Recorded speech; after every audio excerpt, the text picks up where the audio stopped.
What do I like about it? Well, what's not to like, really? I like everything about it, really, to tell you the truth. The peace and quiet. Peace and quiet, yeah. It's close enough to Staley Bridge and Manchester. You've got natural greenery all around you. It's good for your physical and your mental health, and there's quite a lot of walks around this area. So yeah, it's great to live here.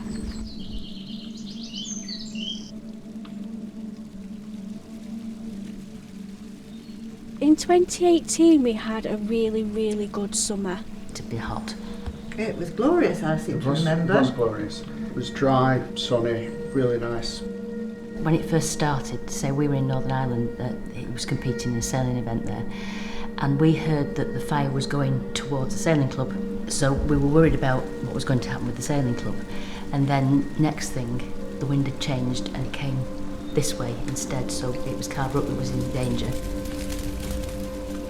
Well, the Monday our friends went home and we could smell the fire. And the neighbour was out and she said, "Oh, the fire's getting a bit close, do you think we'll be evacuated?" And I said, "Oh no, we've had fires before, it'll be fine." We'd witnessed fires before, but it had never come round this side of the moor behind us. But it was very obvious it was going to be very serious because of the conditions, very dry conditions. You know, it's a bit like a tinderbox. It's full of heather, this area. So yeah, one little spark, and with that amount of heat, with no rain to dampen, it just spread. And it depended on which way the wind was blowing, how the fire was spreading, because the wind was fanning the flames and it was bringing it over this way very quickly.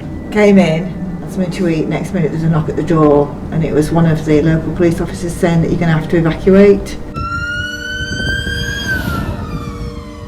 And we got up in the morning and there was black ash all over the car and the garden furniture. I noticed there were quite a lot of missed calls on my phone.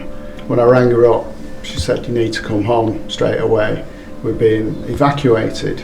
I said, "I can't move." I said, "I've got the cat to feed."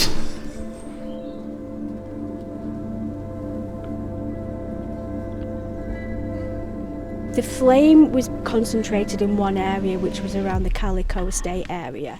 But obviously when the BBC film crew started turning up, that was quite an indicator that this was going to be something quite big.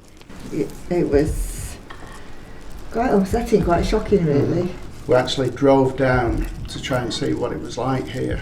And we got down to where the stone is in the mini roundabout down the road. We couldn't get any further than that, and we couldn't see the estate because there was that much smoke.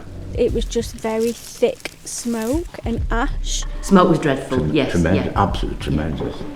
It was a little bit like grey light, so the daylight was grey because of the ash and the smoke. They took a hose pipe up onto the hill, and I think they were damping down the peat because it was spreading underground. The fire apparently it had gone deep, and it was underneath the surface, so they had to keep the peat damped down. Yeah, they'd managed to get the fire under control, but because it's a peat moor, it did keep springing back up again in various places. So we had them here for about 3 or 4 weeks, and the army were here as well. Yeah, it came to within 25 metres of the house. That was frightening.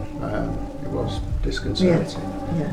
We weren't seeing photographs like we saw afterwards of how severe it was. It wasn't until you got back. We moved back in.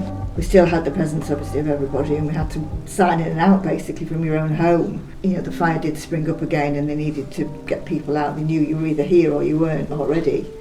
Nobody knows how this started. If the fire was started by people, let's say for example they're out enjoying the weather and having a little barbecue in the middle of the heather, then that could be a factor.